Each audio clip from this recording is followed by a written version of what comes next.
তো বন্ধুরা, the evidence act 1872 হচ্ছে একটি পদ্ধতিগত আইন। সাক্ষ্য আইনে 1872 সালে কত নং আইন? 1 নং আইন। সাক্ষ্য আইন কোন ক্ষেত্রে প্রযোজ্য নয়? সেনাবাহিনী আইন 1952, নৌশৃঙ্খলা আইন 1961, বিমান বাহিনী আইন 1953। সাক্ষ্য আইনে কোন ক্ষেত্রে প্রযোজ্য নয়? সেনা, নৌ, বিমান বাহিনী আইনের ক্ষেত্রে আছে। সাক্ষ্য আইনের মূলনীতি কি কয়টি অংশে বিভক্ত করা হয়েছে? 3টি। ঘটনার প্রাসঙ্গিকতা, প্রমাণ এবং সাক্ষ্য উপস্থাপন এবং ফলাফল। দ্য এভিডেন্স অ্যাক্ট 1872 কবে থেকে কার্যকর হয়? 1 সেপ্টেম্বর 1872। সর্বশেষ কত সালে সাক্ষ্য আইন সংশোধন করা হয়? 2022 সালে। সংজ্ঞা: সাক্ষ্য আইন 3 ধারায়, অর্থাৎ আদালত বা কোর্ট 3 ধারা 3, সকল জজ, ম্যাজিস্ট্রেট, যে কোনো ব্যক্তি, তবে সাক্ষ্য আইনের সালিসদেরকে আদালত বোঝাবেন না। এটা হলো 1872। সাক্ষ্য ধারা 3। সাক্ষ্য বলতে আদালত যে ঘটনার বিষয়ে বিচার হচ্ছে সে সময়কে সাক্ষী যেসব বিবৃতি দেয়, তারপর যে সমস্ত দলিল আদালত বা পরিবেশনের জন্য হাজির করা হয়, রক্ত, বীর্য, চুল, দৈহিক অঙ্গ বা অঙ্গের অংশবিশেষ, ডিএনএ, আঙ্গুলের ছাপ, তালুর ছাপ, পায়ের ছাপ বা সেই সম্পর্কিত সকল পদার্থ বা বস্তু যা কিনা কোনো অপরাধ সংঘটিত হয়েছে বলে ধারণা দেয়, অথবা অপরাধ এবং ভিকটিম বা অপরাধ এবং অপরাধীর মধ্যে যোগসূত্র নির্ণয় করে, কোনো ঘটনা প্রমাণিত বা মিথ্যা প্রমাণিত করে, সেই সকল পদার্থ বা বস্তুকে ফিজিক্যাল বা ফরেনসিক সাক্ষ্য বলে। এভিডেন্স শব্দটি ল্যাটিন শব্দ এভিডার্স থেকে উদ্ভূত, যার অর্থ হচ্ছে সুস্পষ্টভাবে কোনো কিছু প্রদর্শন করা বা দৃষ্টিগোচর করা বা সুস্পষ্টভাবে আবিষ্কার করা। সাক্ষ্য আইনের 3 ধারায় 3 প্রকারের সাক্ষ্যের কথা উল্লেখ করা হয়েছে: মৌখিক সাক্ষ্য, দালিল সাক্ষ্য, রিয়েল বা ফরেনসিক সাক্ষ্য, physical or forensic evidence, oral evidence, documentary evidence হচ্ছে।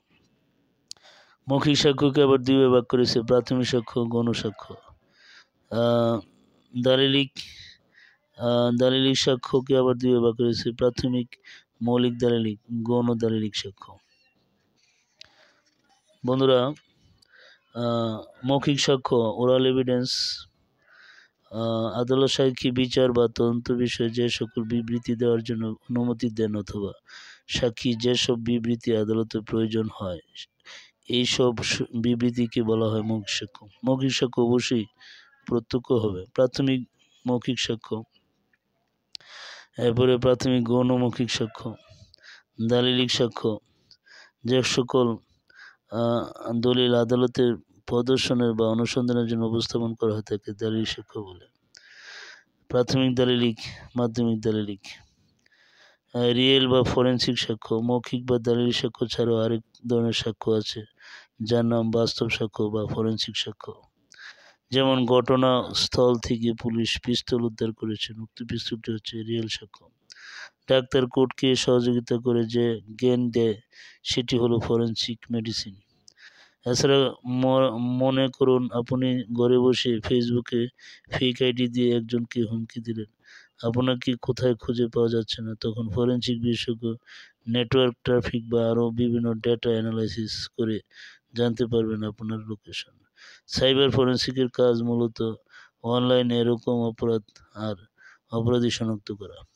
বিষয় বা ঘটনা, ফ্যাক্ট ধারা 3, কোনো কিছু, এনিথিং, কোনো কিছু, অবস্থান, স্টেট অফ থিং বা কোনো কিছুর সম্পর্কে, রিলেশন অফ থিং যা ইন্দ্রিয় দ্বারা অনুভব করা যায়, capable of being perceived by the sense, কোনো মানসিক অবস্থা যে বিষয়ে কোনো ব্যক্তি সচেতন, any mental condition of which any person is conscious. উদাহরণ, কোনো বস্তু কোনো বিশেষ স্থানে বিশেষ নিয়মে সাজানো থাকে, ওই বস্তু অবস্থাটি কোনো ব্যক্তি কোনো কিছু দেখেছে, শুনেছে, কোনো কথা বলেছে, কোনো নির্দিষ্ট মত পোষণ করেছে, এমনকি কোনো ব্যক্তির কোনো খ্যাতি আছে, এগুলো হচ্ছে বিষয় বা ঘটনা। প্রাসঙ্গিক রিলিভেন্ট ধারা 3, একটি ঘটনা অন্য একটি ঘটনার সাথে প্রাসঙ্গিক হবে যদি ঘটনাটি অন্য ঘটনার সাথে যে কোনোভাবে যুক্ত বা সংশ্লিষ্ট হয়, অর্থাৎ যে বিষয়গুলো সরাসরি বিচার্য নয় অথচ যাদের সাহায্যে বিচার্য বিষয়ক সঠিক সিদ্ধান্তে পৌঁছানো বা উপনীত হওয়া সহজ হয়, সেগুলো প্রাসঙ্গিক। সাক্ষ্য আইনের 5 থেকে 55 ধারা পর্যন্ত প্রাসঙ্গিক বিষয় বর্ণনা করা হয়েছে। বিচার্য বিষয় ফ্যাক্ট ইন ইস্যু ধারা 3, যে বিষয়ের উপর মামলা বা প্রসিডিংসের দাবিকৃত বা অস্বীকৃত কোনো অধিকারের অস্তিত্ব বা অস্তিত্বহীনতা বা দায় বা অক্ষমতা নির্ভর করে, তাই বিচার্য বিষয়। যখন কোনো ঘটনা বা আইনের গুরুত্বপূর্ণ বিষয় এক পক্ষ দৃঢ়ভাবে ঘোষণা করে এবং অপর পক্ষ অস্বীকার করে, তখনই বিচার্য বিষয়টি সৃষ্টি হয়। আদেশ 14 বিধি 1 দেওয়ানি কার্যবিধি 1908। উদাহরণ: কে হত্যার দায়ে অভিযুক্ত হলো, বিচারকালে নেমে বর্ণিত বিষয় বিচার্য বিষয় হতে পারে। ক্ষয়ের মৃত্যু ঘটিয়েছে, ক্ষয়ের মৃত্যু ঘটানোর ইচ্ছা করেছিল, ক্ষয়ের নিকট থেকে গুরুতর এবং হঠাৎ উস্কানি পেয়েছিল, যেভাবে ক্ষয়ের মৃত্যু ঘটেছে তা ঘটনার সময় মানসিক বিকৃতির জন্য তার প্রকৃতি উপলব্ধি করতে অক্ষম ছিল। দলিল ধারা 3, কোনো বস্তু বা পদার্থের উপর অক্ষর, সংখ্যা বা চিহ্ন ব্যবহার করে কোনো তথ্য বর্ণনা করা বা সংরক্ষণ করা হলো দলিল। দলিল বলতে ডিজিটাল দলিলকেও অন্তর্ভুক্ত করবে।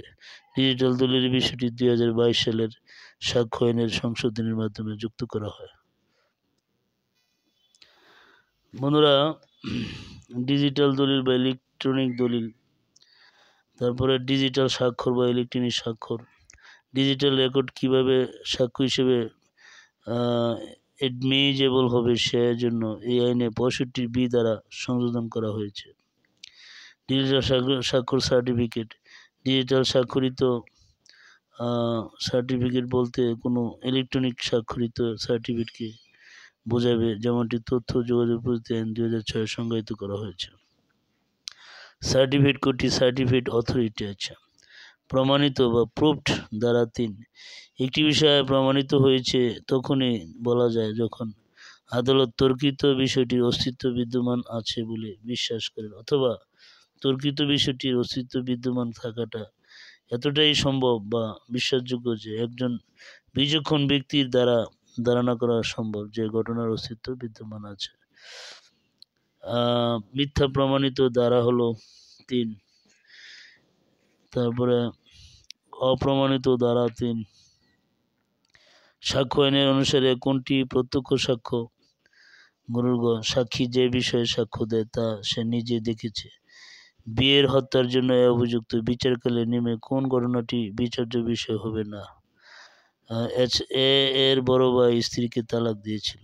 দ্য এভিডেন্স অ্যাক্ট 1872 অনুযায়ী নেমে কোনটি সঠিক নয়? ব্যঙ্গচিত্র দলিল নয়। দ্য এভিডেন্স অ্যাক্ট 1872 অনুসারে কোনটি ইলেকট্রনিক রেকর্ড নয়? DNA data. 1872 সালের সাক্ষ্য আইন অনুসারে কোনটিকে ডিজিটাল রেকর্ড ও ইলেকট্রনিক রেকর্ড বলা যাবে? সবকটি, অর্থাৎ সিসিটিভি ফুটেজের record, drone data, call record.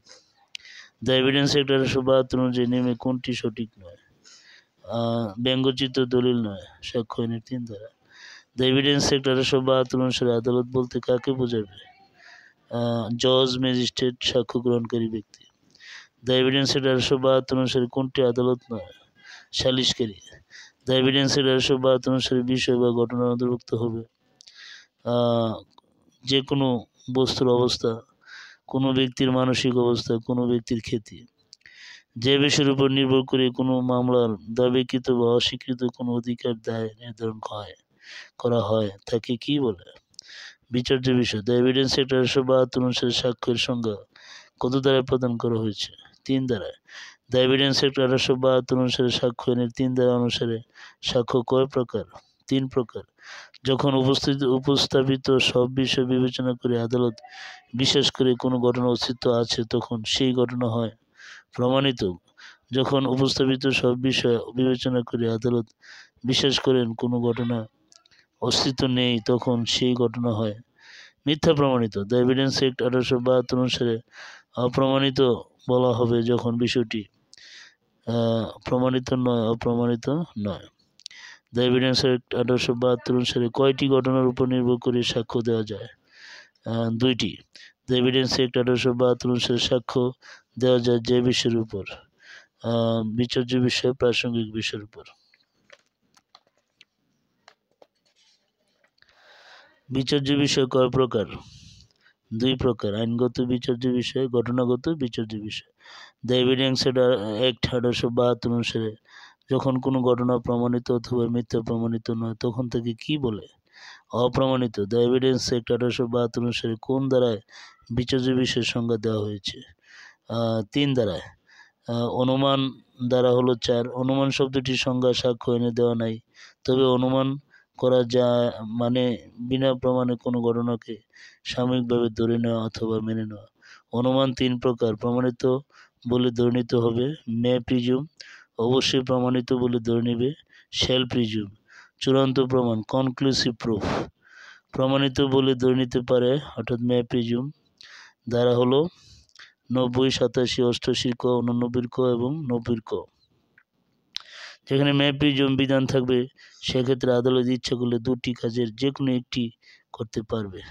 আদালত একটি বিষয় বা ঘটনাকে প্রমাণিত বলে ধরে নিতে পারেন যতক্ষণ না উক্ত ঘটনাটি মিথ্যা প্রমাণিত হয়। আদালত ঘটনাটি প্রমাণিত অনুমান না করে প্রমাণের জন্য আহ্বান করতে পারেন। or may call for proof of it। সাধারণত তথ্যগত বিষয়ে আদালতের জন্য ধরে নেওয়া বিধানটি প্রযোজ্য, ইহা খণ্ডনযোগ্য। অবশ্যই প্রমাণিত বলে ধরে নিবে। তারপরে চূড়ান্ত প্রমাণ, তাহলে চূড়ান্ত প্রমাণ বলতে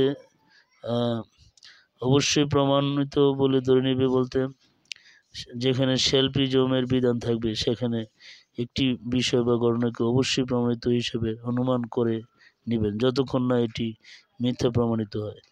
এই ক্ষেত্রে আদালতের কাছে একটি মাত্র সুযোগ থাকে।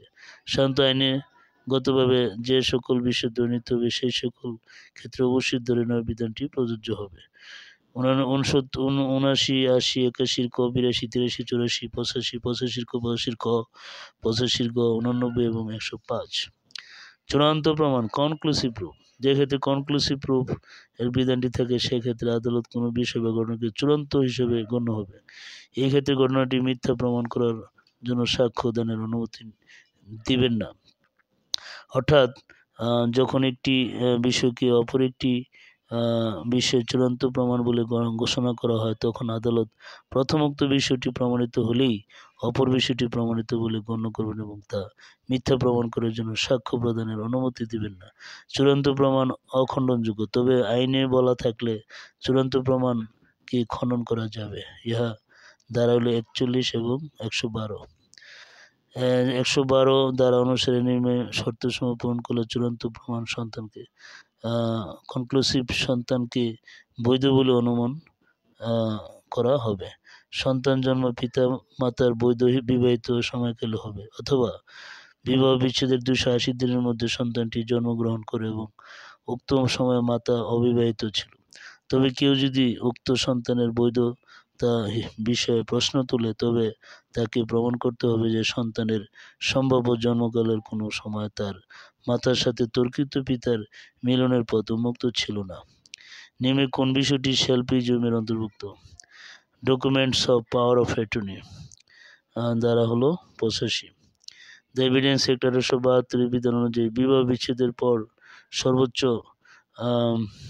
280 দিনের মধ্যে জন্ম হলে উক্ত সময়ের মধ্যে জন্মদাত্রী অবিবাহিত থাকলে বা কারোর সাথে দৈহিক সম্পর্ক না হলে বৈধ সন্তান রূপে প্রমাণিত হবে। সাক্ষ্য আইনের 112 দ্বারা। সাক্ষ্য আইনে কয় প্রকারের অনুমানকে বিধান রয়েছে? 3 প্রকারের। তারপরে সাক্ষ্য আইনের কোন ক্ষেত্রে আদালত কোনো বিষয়কে মিথ্যা প্রমাণের জন্য সাক্ষ্য দিতে দিবে না? Conclusive proof. The evidence act 1872 অনুসারে কোনটি অখণ্ডযোগ্য অনুমান? Conclusive proof. ঘটনার প্রাসঙ্গিকতা দ্বারা হলো 5 থেকে 55। সাক্ষ্য আইনের সাধারণত বিধান হচ্ছে বিচার্য বিষয়গুলো সম্পর্কে সাক্ষ্য উপস্থাপিত করতে হবে এবং বিচার্য বিষয়ের সাথে সংশ্লিষ্ট কিছু বিষয় অর্থাৎ ঘটনার প্রাসঙ্গিক বিষয় সম্পর্কিত সাক্ষী উপস্থাপিত করার অধিকার মামলার পক্ষদের দেওয়া হয়েছে।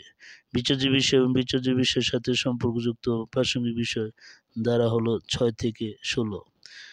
বিবৃতি, স্বীকৃতি, অপরাধ স্বীকারোক্তি, শ্রুতিমূলক সাক্ষ্য, বিশেষ অবস্থায় দেওয়া বিবৃতি, অন্য মামলার রায়, তৃতীয় ব্যক্তি অভিমত, পক্ষগণের চরিত্র 52 থেকে 55।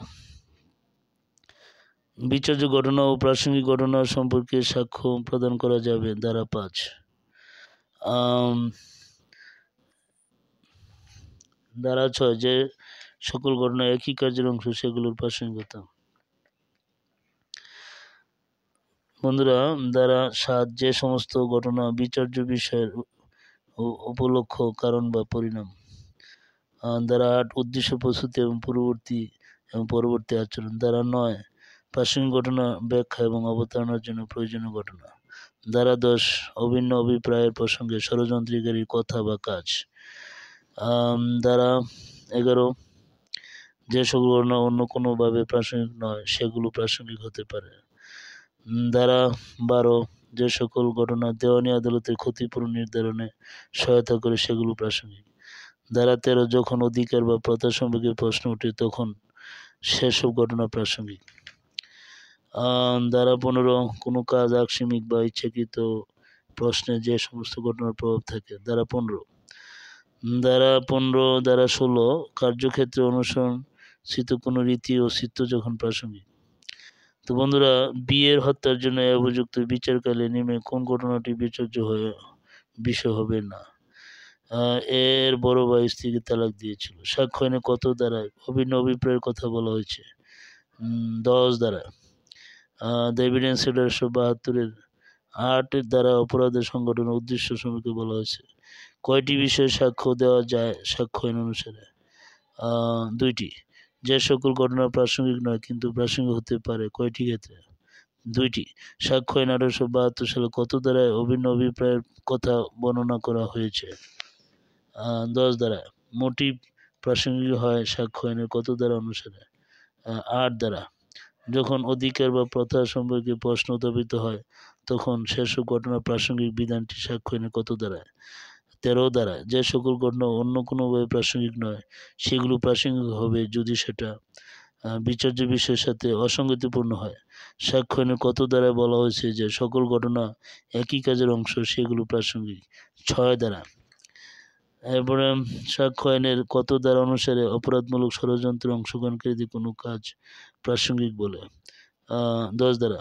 সাক্ষ্য আইনের কত ধারা বলে যে সকল ঘটনা বিচার্য ঘটনার উদ্দেশ্য, কারণ বা পরিণাম সেগুলো প্রাসঙ্গিক? 7 ধারা। যেসব ঘটনা মনের বা দেহের অবস্থা বা দৈহিক উপলব্ধি প্রদর্শন করে তা প্রাসঙ্গিক কত ধারার বিধান বর্ণিত? 14 ধারা। স্বীকৃতি ধারা হলো 17 থেকে 31। স্বীকৃতি বা স্বীকারোক্তি ধারা 17। 5 শ্রেণীর লোকের স্বীকৃতি গ্রহণীয় ধারা হলো 18। তৃতীয় ব্যক্তির স্বীকৃতি ধারা হলো 19 থেকে 20। মামলার পক্ষের সাথে যার সম্পর্ক অবশ্যই প্রমাণ করতে হবে সেরূপ ব্যক্তির স্বীকৃতি ধারা হলো 19। মামলার পক্ষ কর্তৃক এরূপ উল্লেখিত ব্যক্তির স্বীকৃতি ধারা হলো 20। তারপরে স্বীকৃতি প্রমাণ ধারা হলো 21। স্বীকৃতি যখন পক্ষে প্রমাণ করা যায় ধারা হলো 21।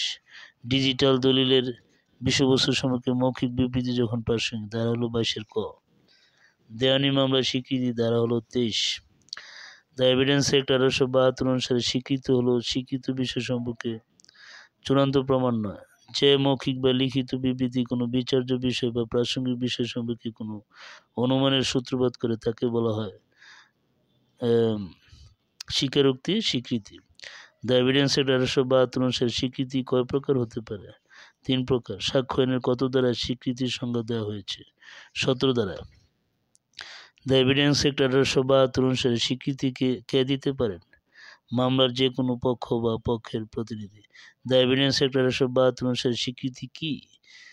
মৌখিক বিবৃতি, লিখিত বিবৃতি। ক এবং খ, যে ব্যক্তি স্বীকার করে তার বিরুদ্ধে স্বীকৃতির প্রমাণ সাক্ষ্যয়নের কত ধারায়? 21 ধারায়। দেওয়ানি মামলায় স্বীকৃতি যখন প্রাসঙ্গিক হয় তা সাক্ষ্যয়নের কত ধারায় বর্ণিত?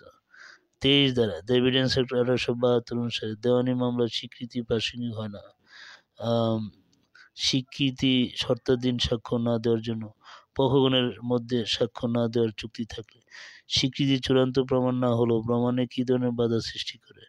স্বকার্যজনিত বাধা। দ্য এভিডেন্স অ্যাক্ট 1872 অনুসারে কোন মামলার ক্ষেত্রে স্বীকৃতি প্রযোজ্য? দেওয়ানি মামলা এবং ফৌজদারি মামলা উভয় ক্ষেত্রে। দোষ স্বীকারোক্তি 24 থেকে 30। দোষ স্বীকারোক্তির ধারা হলো 24 থেকে 30। তাহলে ভয়ভীতির মাধ্যমে দোষ স্বীকার ধারা হলো 24। তারপরে পুলিশের কাছে দোষ স্বীকারোক্তি ধারা হলো 25। দোষ স্বীকারোক্তি যখন কোনো আসামির বিরুদ্ধে প্রমাণ করা যাবে ধারা হলো 26। আসামির কাছে প্রাপ্ত তথ্য যতটা প্রমাণ করা যেতে পারে ধারা হলো 27। দোষ স্বীকারোক্তি অন্য অপরাধীর বিরুদ্ধে প্রমাণ করা যায় ধারা হলো 30। আর প্রলোভন, ভীতি ও প্রতিশ্রুতি জনিত ধারণা অপসারণের পর প্রদত্ত স্বীকারোক্তি প্রাসঙ্গিক ধারা হলো 28। দোষ স্বীকারোক্তি অন্য অপরাধীর বিরুদ্ধে প্রমাণ করা যায় ধারা হলো 30। স্বীকারোক্তি অন্যভাবে প্রাসঙ্গিক হলে কেবল গোপনীয়তার প্রতিশ্রুতি ইত্যাদি ধরুন তা অপ্রাসঙ্গিক হবে না ধারা হলো 29। বন্ধুরা, এই আমরা এখন অবজেক্টিভ জুডিশিয়াল কনফিউশন হলো ম্যাজিস্ট্রেট কর্তৃক লিপিবদ্ধ আসামির দোষ স্বীকার। পুলিশের নিকট আসামির কোনো ক্ষেত্রে সাক্ষ্য হিসেবে আদালত গ্রহণযোগ্য হবে। স্বীকারোক্তি, পুলিশের নিকট স্বীকারোক্তি। স্বীকারোক্তি মতে আলামত উদ্ধার। একজন সাক্ষীর আচরণ সংক্রান্ত মন্তব্য প্রাসঙ্গিক হবে তা লিপিবদ্ধ করে বিচারক। সাক্ষ্য আইনের 27 ধারায় কোন বিষয়ে বর্ণিত আছে? মৃত্যুদণ্ড। স্বীকারোক্তি মতে আলামত উদ্ধার হলে সাক্ষ্য হিসেবে গ্রহণীয়। সাক্ষ্য। দ্য এভিডেন্স অ্যাক্ট 1872 এডমিশন সম্পর্কে বলা হয়েছে 17 থেকে 31 ধারায়। দ্য এভিডেন্স অ্যাক্ট 1872 24 ধারা অনুযায়ী confusion cost by irrelevant in the criminal proceeding দ্বারা হলো ইন্ডাসমেন্ট চিট প্রমাইজ সবগুলো। একজন আসামির দোষ স্বীকারোক্তি শুধু তার বিরুদ্ধে কার্যকর হবে। দ্য এভিডেন্স অ্যাক্ট 1872 কোন ধারার এই নীতি ব্যতিক্রম আছে? 30 ধারা। পুলিশ অফিসারের নিকট প্রদত্ত দোষ স্বীকারোক্তি দ্য এভিডেন্স অ্যাক্ট 1872 কত ধারা অনুযায়ী গ্রহণযোগ্য? 9।